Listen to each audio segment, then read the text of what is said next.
Well, like Oscar, I was comparing it with overseas. Two countries with New Zealand's land area, Japan and the UK, 120 million in one of them, 60 million in the other. They do all right.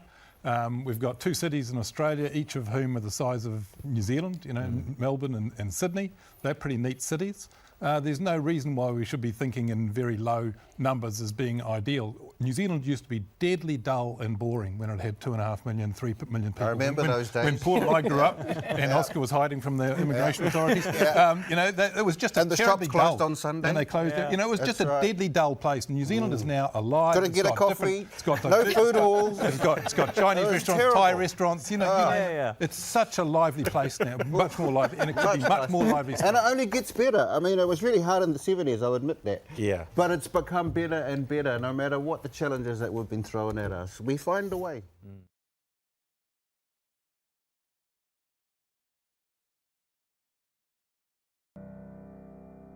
In those days, children weren't supervised to the degree that they're supervised today. You went out on the weekends, you went out at 9 o'clock in the morning and you came home at 4 in the afternoon.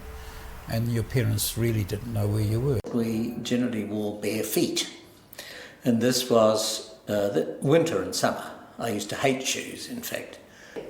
When we first came, the people in our parish at Kingsland, well, the very first day we were there, half the neighbourhood came to see what we looked like. And it was in the middle of winter. And my daughter's 8-year-old came rushing in and said, "Can I take my shoes off?" She said, "Everyone's without shoes." But that was another shock to my system. You had to walk to school. There was no such thing as being driven by your parents. And as a 5-year-old, I should think I walked most probably about 1 kilometre by myself every day to school and back. I went to school in Epsom.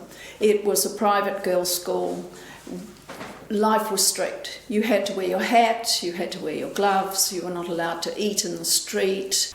Once you got to college, Linfield College, it was caning. And again, I remember a metalwork teacher who used to put the boys' heads in a cubby hole and then cane them, so that when they sat up straight, they hit the back of their heads as well. So he was particularly sadistic. Oh yes, I can definitely remember the sewing teacher because I used to always forget my sewing. So I spent the whole time writing lines. I must remember to bring my sewing. We also had military service in Linfield College once a week. We had to march up and down with rifles, and as a battle we ever did, march up and down with the rifles. We never had any bullets. We used to go to the Farmers, which were in Hobson Street, and on the top of Farmers they had this big playground, and of course to children it was just the delight. And we used to be there for hours, just loved it. Probably 10 in the morning, and Mum would be there shopping, and then she'd come and collect us, and we'd always, "Oh, can we stay longer?" It was quite a big department store, and it had lots of things in it, including Hector the parrot, and every year you would have Hector's birthday sale. Oh yes, it was quite fun. You could just wander around and fossick through. Well, there was no shopping on the weekend, so Friday nights were always busy, and then on Thursday nights on K Road they were extra busy, because K Road had a late night on a Thursday instead of the Friday, so yeah. And then Saturday, Sunday, there was nothing. It was Dullsville. After the war there was a big influx of Maori from the countryside into Auckland.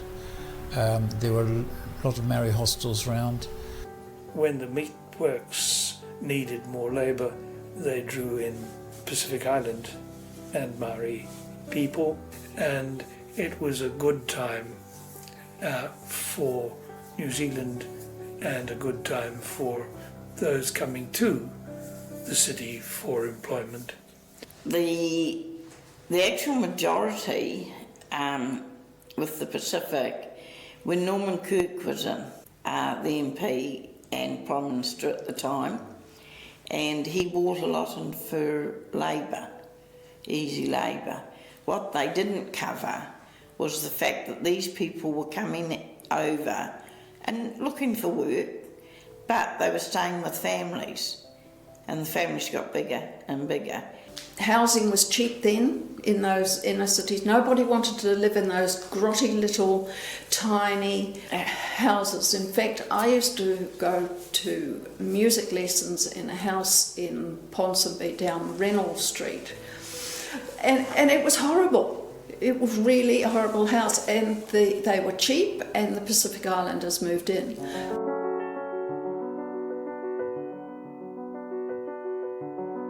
The state recognised that housing was required, and so the existence of work increased the momentum for inflowing housing requirements, and so the state housing program stepped up many notches as a result.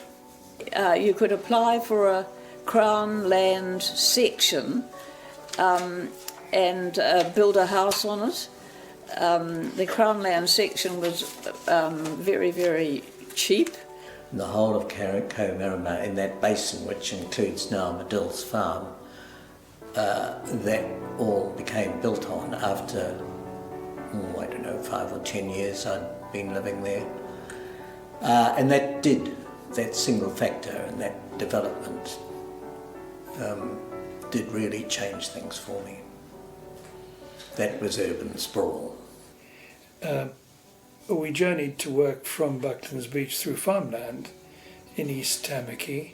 That land, in a very short time of less than a decade, disappeared from its agricultural process into Mangere, Otara, Manukau City, Pakuranga, Howick, that entire southern urban residential. So it was an interesting, sad, urgent rush of change.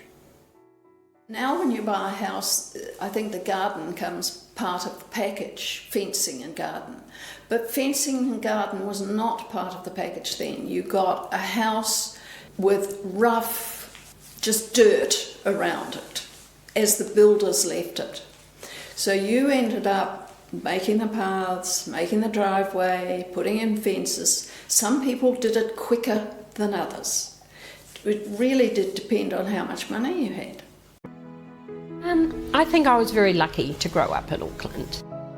We always had a lot of fun, and we used to be able to leave our windows open. There wasn't any crime. We never heard of any crime, never children missing or people attacking you. It was just a wonderful time, and I do say to my children, the best time of our life was growing up in that time. I absolutely believe that. New Zealand in the 50s can really be described, I think, as having been the place at the bottom of the world where we had all been at the top of the world. A wonderful place to be. We were seeing the functioning of a city still comprised of smaller local units.